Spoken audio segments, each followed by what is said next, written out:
میں یہ بڑا سامنے آیا جو جواب ہے جو الیکشن کمیشن کا آرڈر ہے اس میں فائنانس منسٹری تو یہ کہہ رہی ہے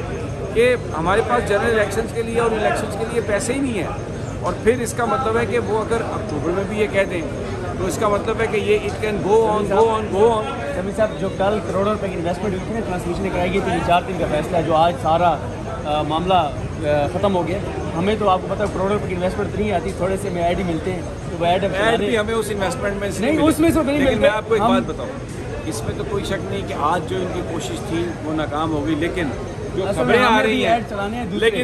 آ رہی ہیں اس کے مطابق وہ کہہ رہے ہیں کہ کہیں پہ اور کچھ لکھا جا رہا ہے بڑی تیزی سے، اور اس کے بھی کچھ صفحے 27 28 29 32 ہی ہوں گے، اور شاید وہ جو منظر عام پر تحریر کل آئے، یہ میں بڑا ایک محتاط انداز میں، اور میرا کسی کا میں کوئی نام وام نہیں لے رہا، لیکن کوشش پھر کی جائے گی کہ کسی طریقے سے 3-4 کسی طریقے سے یہ سارے معاملات کر کے تو اس کو معاملے کو آگے دھکیلا جائے۔ ابھی جو ایک بریک پر جا رہے ہیں، لیکن میں ایک بات کرنا چاہتا ہوں،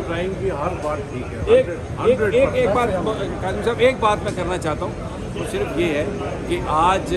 جب ایک موقع پر کہا علی ظفر صاحب نے ایبسلیوٹلی ناٹ، تو چیف جسٹس صاحب نے ہنستے ہوئے کہا یہ ایبسلیوٹلی ناٹ تو آپ نے کہیں اور کہا تھا، لیکن الیکشنز کے لیے اتنی کمیٹڈ ہے یہ سپریم کورٹ کہ آج عمر طاہر بندیال صاحب نے یہاں تک کہا کہ اگر پیسے نہیں ہیں تو آپ کو کٹ لگا کے جو تنخواہ دار لوگ ہیں ہم سے کاٹ لیں، تنخواہ دار سے کاٹ لیں، پاکستانی قوم اپنا حق چاہتی ہے۔ تو یہ بات آج واضح ہو گئی ابھی تک کہ سپریم کورٹ الیکشنز کے لیے بہت کمیٹڈ ہے، اور الیکشنز جو ہے وہ ہوں گے، اور یہ جو جسٹیفیکیشن آئی ہے الیکشن کمیشن کی جس میں ملتوی کیا گیا مختلف بہانے بنا کے، تو اس میں ایک بڑا سوال یہ ہے کہ یہ تو آگے 4 سال تک اس طرح ملتوی کر سکتے ہیں، تو اب 2:15 بجے اٹارنی جنرل صاحب شروع کریں گے، اینڈ وی ول بی ہے۔ بالکل ٹھیک ہے، ابھی ہم یہاں پر ایک مختصر سے بریک لیتے ہیں اور بریک کے بعد انشاءاللہ اس ٹرانسمیشن کو یہیں سے کنٹینیو کریں گے۔